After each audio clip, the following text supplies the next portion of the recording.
Hello, I'm Ryan, And I'm Brody. and this is the High Volatility Experience.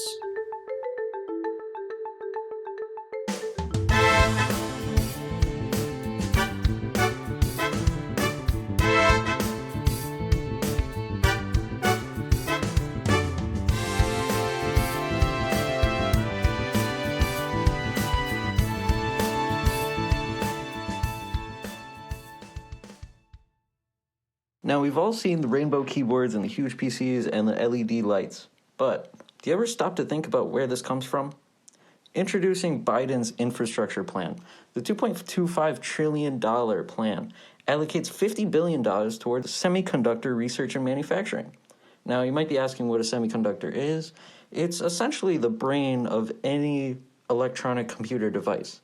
It controls the flow of electricity through integrated circuits and diodes, and they also do so much more. Essentially, they power any technological piece and make them work. We're talking from phones to laptops to gaming systems and cars. So you look at what the semiconductor does, and then you take into account what's been going on the past year with everyone stuck at home. People are going to be watching more TV, playing more video games, and working on their laptops from home.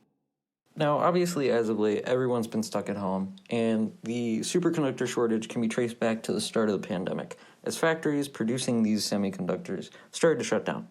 And now, even as factories are going back to normal, the heightened demand for these chips, due to people being at home and needing more from their computers, it's changed lifestyles and are causing supply shortages and inability to meet the demands of the huge market.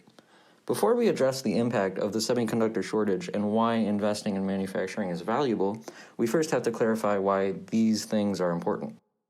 Brody, these semiconductors, are very important. According to the NPD Group, a market research company, 2020 was a historical year for the US consumer technology industry, with sales up 17%.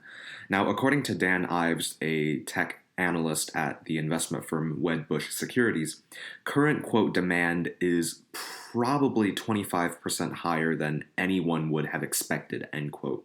So you piece two and two together.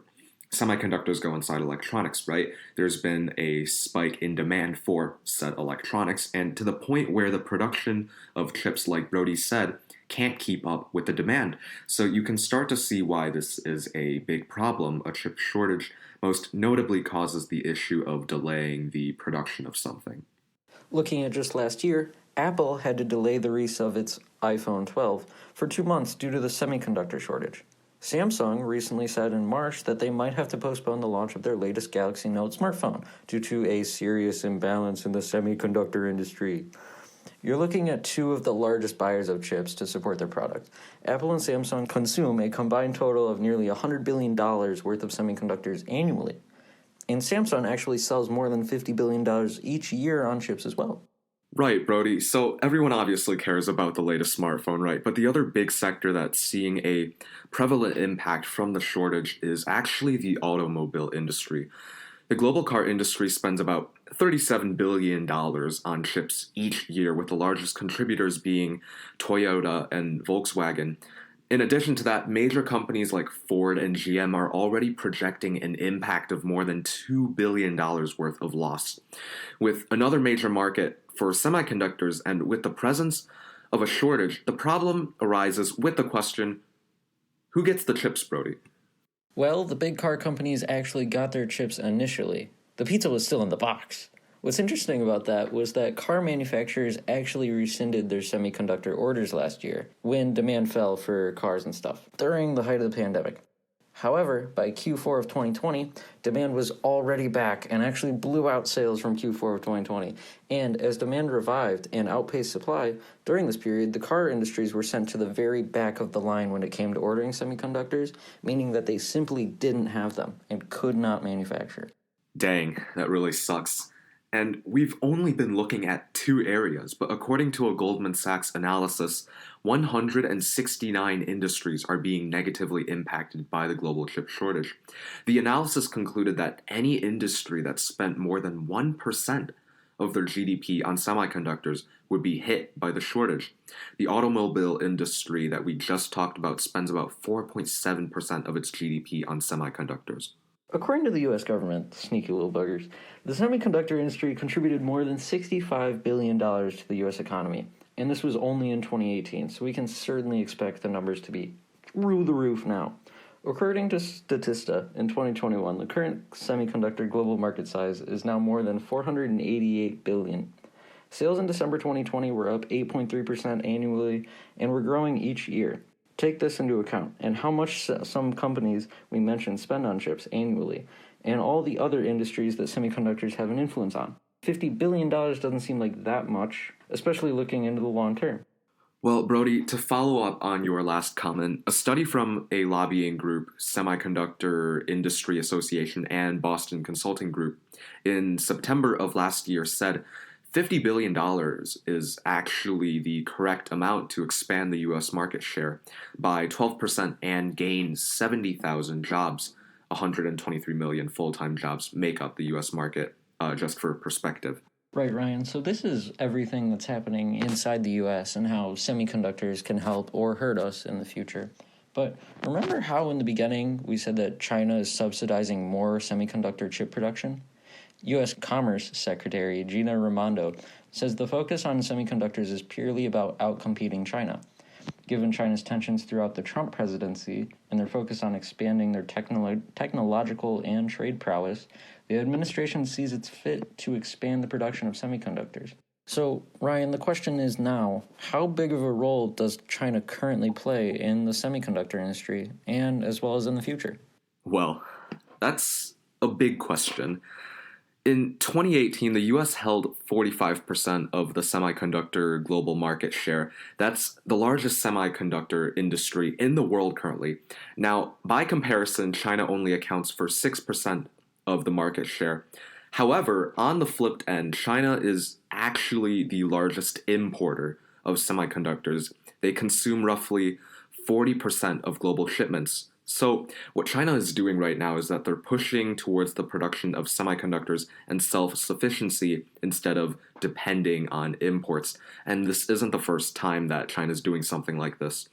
Last year, the Chinese government gave out massive tax breaks to emphasize home growth development related to semiconductors from the chip design to production. And according to a report from the Congressional Research Service on Wednesday, quote, China's state-led semiconductor policies, if successful, could lead to the loss of U.S. technological leadership and significantly shift global semiconductor production and related design for research capabilities to China. Whoa, Ryan. That's a lot to take in. Let's just take a step back and consider that East Asia already accounts for 75% of the global manufacturing capacity. This is according to the U.S.-based Semiconductor Industry Association. So part of Biden's goal in investment is to bring more chip production back to the U.S., to the domestic field. And that's also what a lot of other countries are doing, i.e. China, like we just talked about. All in all, the idea is to give more resources to American-based producers of semiconductors, such as Intel, AMD, and NVIDIA. The market cap of all three combined is approximately $500 billion, which is quite a bit. And foundry giant TSMC is building its own chip fabrication plant in Arizona, which is expected to be online in around 2024. But at the recent event, TSMC chairman Mark Liu said it would be economically unrealistic for the US and Europe to expand plant capacity to meet their own supply needs. All right, so Brody, let's go back to China just a bit because there's still just a little bit more to cover on currently what's going on in China. They're not just offering subsidies for semiconductor chip production. They've pushed several policies establishing a broad framework of criteria, including tax provisions, financing, and IP protections for companies willing to operate facilities in China, which incentivizes foreign semiconductor companies to move their technology, IP, and research and development into China. So those companies that you mentioned earlier, like Intel, AMD, and NVIDIA, what China is doing is they're incentivizing companies like those to move abroad to China's for various incentives that make it easier to expand this industry. All in all, when you look at all the other technological advancements and steps that China is taking towards technological domination, from 5G networking to AI capabilities, and China may be a large competitor for the future when it comes to technological advancement and overall innovation. What do you have to say about where U.S. investors and big businessmen are at in terms of American innovation on semiconductors? That's an interesting question, Brody. So recently, former Google CEO Eric Schmidt said that American semiconductors must stay at least 2 generations ahead of Chinese-made semiconductors in order to stay competitive. Now, currently, like we said before, China pales in comparison to the US as far as actually exporting semiconductors go.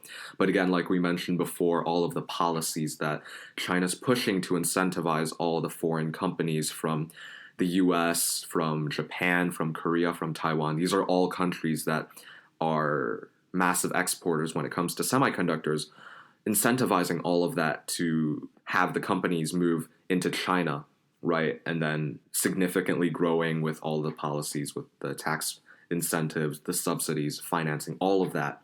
And you look at a country that can grow significantly, can grow very quickly, and become a massive competitor, and they already are a massive competitor. So the question now is, how are we going to deal with that? How are we going to fight back? Or, on a slightly more pessimistic note, when do they overtake us?